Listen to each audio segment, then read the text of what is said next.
Okay, so this is the start of the lecture series on later Islamic art.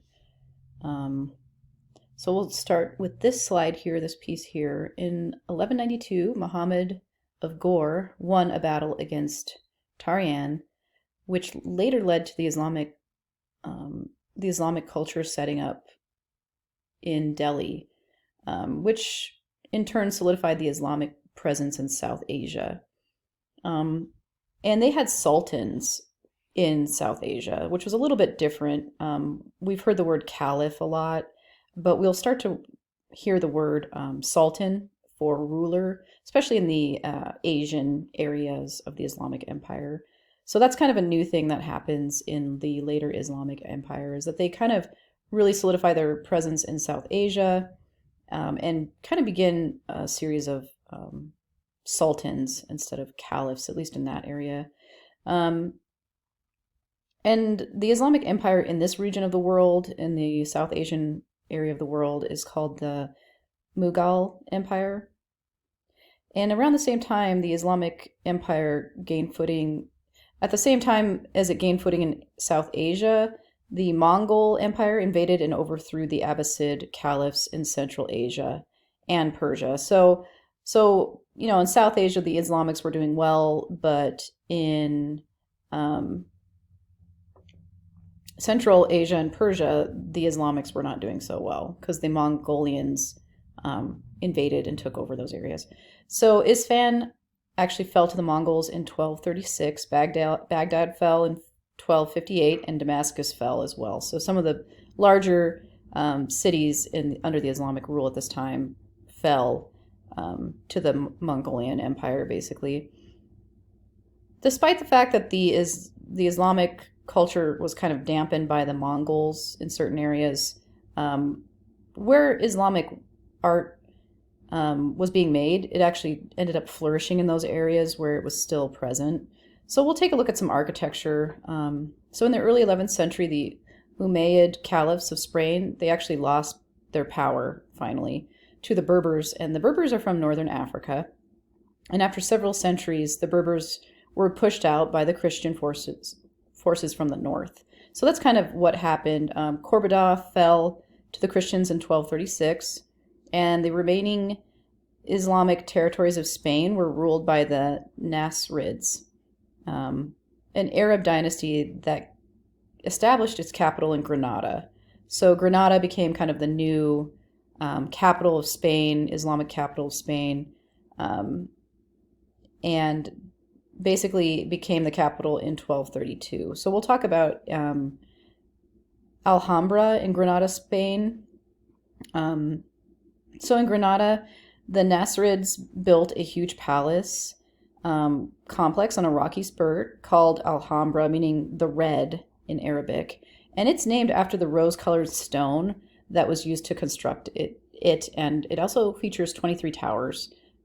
By the end of the 14th century, the complex had a population of 40,000 and had around a dozen royal residences. Only 2 palaces survive today instead of the dozen. Funnily enough, the Christians preserved the 2 palaces kind of as trophies after the defeat of the Nasrids. So that's why the 2 palaces that are remaining in Granada and in Alhambra are still there because the Christians actually preserved them, which is kind of funny. So okay, we're going to talk about the Court of the Lions first, and we might have to swing back to that slide a little later. So many visitors to Alhambra are very impressed. It's a very interesting architectural place, really. There was actually a Venetian ambassador who came to Spain, and he visited Alhambra in 1526. His name was Andrea Navaquero, and he wrote a vivid account of the Nasrid Palace, and he's impressed by the use of marble on the floors, which was kind of unusual. Usually marble would be used on the walls, but at Alhambra, in the Nasrid Palace within Alhambra, in the Alhambra complex, they used the marble on the floors instead of the ceilings. And then there was quite a bit of stucco ornamentation, which was kind of unique to the building for the most part. Not the first time it's ever been used, but definitely kind of a unique feature. And then plus the use of windows was very common in Alhambra and in the palace. And it was used to kind of illuminate the rooms. And with the mosaics and the marbles, it really brought a lot of light that would dance on the surfaces and create a lot of texture and movement of light. And also of course, the courtyard and the fountain in the Palace of the Lions was very ornate and impressive, which is actually shown here in this slide. Court of the Lions looking east, Palace of the Lions, Alhambra, Granada, Spain, 1354 through 1391. And we'll actually take a look at the dome of Alhambra. Here we go. It's called the Mascarenas Dome, Mascarenas Dome, and it is in the hall of the Absenejeres, named after a prominent Spanish family. And it's located in the Palace of the Lions, the same place as the courtyard that is pictured here in Granada, Alhambra. Anyway, so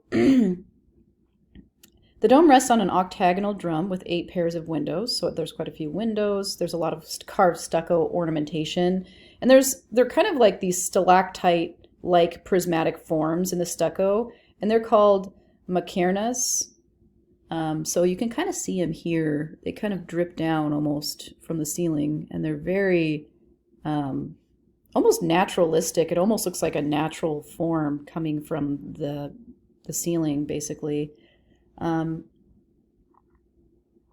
they're very interesting. And they serve to break up the form of the dome and take away its solidity. And they also catch the light from the windows below, and they form abstract patterns in the play of light that's being done with these mascarenas or muqarnas. I think they're actually called muqarnas. Sorry. And the dome and the vaulted ceiling above serve to symbolize heaven. So that's kind of what this dome symbolizes. You can also see there's the 8 set of windows here. 1, 2, 3. Yeah, there's 8 here. And it's kind of a star shape as well, a star-shaped dome with 8 sets of windows to allow light in and to really light up that space. So they're playing with light a lot, which probably ties into the fact that they're trying to symbolize heaven. And light is often used in churches to symbolize holy things and heaven. And the walls of the palace do have calligraphy incorporated into the designs, and one likens the lacy muqarnas ceilings to the heavenly spheres whose orbits revolve. So it's actually referenced in the writing that this symbolizes heaven. So the Palace of the Lions takes its name from the fountain in the courtyard that features 12 lion statues. You can kind of see it back here. And I actually added this slide in myself, just so you can see what the fountain looks like. The 12 lions carry a water basin on their backs. It's unusual because it features freestanding sculpture of an animal, obviously lions. And like I said earlier, Islamic art usually shies away from depictions of fauna or the human form, and typically shows just a lot of patterns and whatnot. But with non-religious items, Islamic artists would feature human and animal forms, although it is relatively rare, because a lot of non-religious art doesn't exist from history. Most of what we have is tied to religion, unfortunately. The religious institutions had money to put into being the patrons of the arts and creating really large artistic pieces, such as churches and mosques. So a lot of those things are what we have today that survive. But this is definitely kind of a rare piece because it's a non-religious piece, and it does feature, forms of lions, basically. So it's a colonnaded courtyard, and this is pretty typical of the time. We've seen a lot of these in ancient art, really. We've seen colonnaded courtyards with fountains. It's definitely something that was very popular in the Roman times. With a typical Roman house, you would have a colonnaded courtyard with a fountain typically, and you would eat out there. So it's something we've seen before. And this palace was the residence of Muhammad V, and it had a lot of luxurious items that conjured up the image of heaven in the minds of the visitor. So we'll move on to Cairo. So the center of Muslim power moved to Egypt after the Mongols invaded Baghdad, and the lords of Egypt at this time were former Turkish slaves called Mamluks in Arabic, who were actually, they converted to Islam. So Cairo would become the capital city under the Mamluk sultans. So they were actually sultans as well. We're starting to see the word sultan instead of caliph, even in northern Africa. And these were the Mamluk sultans, who were former Turkish slaves that converted to Islam. And it would also be the largest city. Cairo would be the largest city, Muslim city during the Middle Ages. So something to remember there. Sultan Hassan was a very epic builder, and we'll take a look at some of his commission's works here next. I guess he wasn't a particularly important man in the history of things overall, but he did create a lot of interesting commissions, basically. So this is the plan of the Madrasa Mosque Mausoleum complex of Sultan Hassan in Cairo, Egypt, and it was begun in 1356. Let me just check and make sure I have time on my recording. Okay, yeah, I probably don't have time to go over this. So he built this in 1356 in Cairo, and a madrasa is a place of study or a college devoting to teaching Islamic law. So it's the Madrasa Mosque Mausoleum. So a madrasa is a place of study, and it's basically learning Islamic law. So the complex was so large it housed 4 madrasas, which we can see. I believe that's number 4. So 1, 2, 3, 4. Some are larger than others, it looks like. But it also featured a mosque, a mausoleum, which a mausoleum is a large tomb, an orphanage, and a hospital, as well as shops and baths. So, I mean, that's a pretty large complex with a lot of different things in it. So it had just about everything, and it was on a huge 800 square foot or yard plot. And this was all funded by money collected from various tenants that rented property. It featured a courtyard with a fountain, and in it there were 4 vaulted iwans that opened up into the, I believe right here, 1, 2, 3, 4, that opened up into the courtyard with the fountain. Each with its own, 4 vaulted iwans opening up into the courtyard. And then each madrasa, which is number 4 on the chart,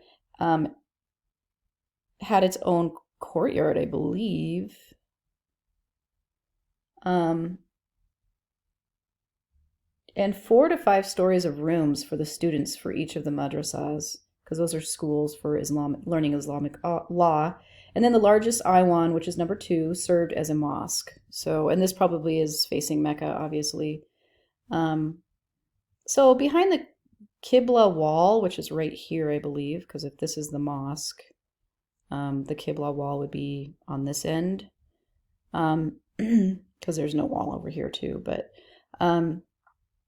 so behind that Qibla wall stands the Sultan's Mausoleum, and it's domed. It features 2 minarets, and it's called the Mausoleum of Sultan Hassan. And it resembles the early Samanid mausoleum that we took a look at. The Sultan Hassan was actually never buried in this tomb because his remains were not able to be recovered after his assassination, but his 2 sons, I believe, were buried in this mausoleum.